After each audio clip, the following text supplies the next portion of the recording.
بله گشتی اوید که سر خرابونا دمایی که نیت هبی خرابونا که دو که بکن و گله کاتن گرتن پشتر گله که بسوس نما هاتن بردان اوید که ما این لی بدل برواری که اومد حجی بروشکی و موصد رشاد گوهرزی بین اوید که اون کسر دریه که سیب گلتید کرن کیسی ما مستبدل دو کیسیت سراتین وکینی هاتن روانه کرن بود دادگاه کتنا دو کی کیسی هر دو کیسی توی سر ماده دو خرابکاریان الکترونیاتانه طبعا اوه تهمت اویاوه دمکی دکو اوه داخوازه خوب پیشاندانه کربی نه یاسا خوب پیشاندانه برام وقت کارینانه نه یاسا 35 سال 2007 یا روشنامه‌وانه بر رومال روشنامه‌وانه یاسا دو خرابکاران اینا الکترونیات براستیش قناعت مشروع وکیلن خراب بوده کرن هنده کیس چون جه چتری و یاسای دکو خرابیه کازیده ای کوب دلیوت دیتنه بو گلک بابتا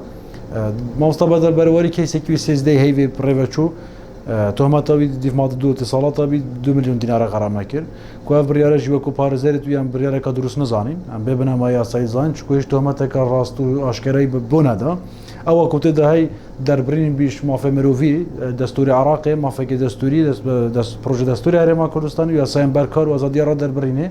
و باشه اکش پروسه دموکراسی ام ده تمیز کن ام چاورین کیسی بی دی که 22 هیویه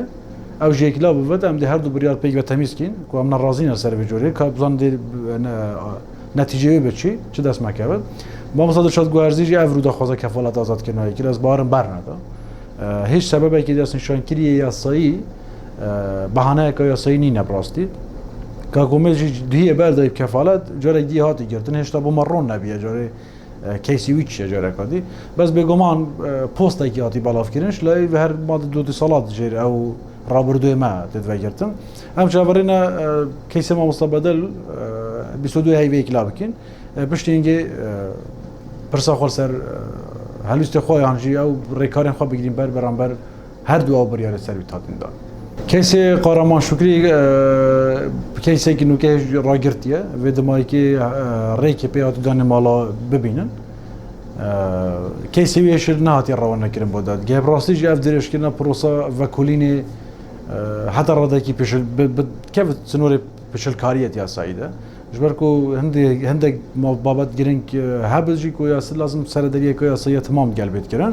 روانه دادگاه جهت برپرس بد کردن بو کلی کنیت قیاسی یعنی همه که گلک درجه دویا هات بر روانه کردن بو دادگاه هم چاف دیر سرد کن ما گهیلی هیا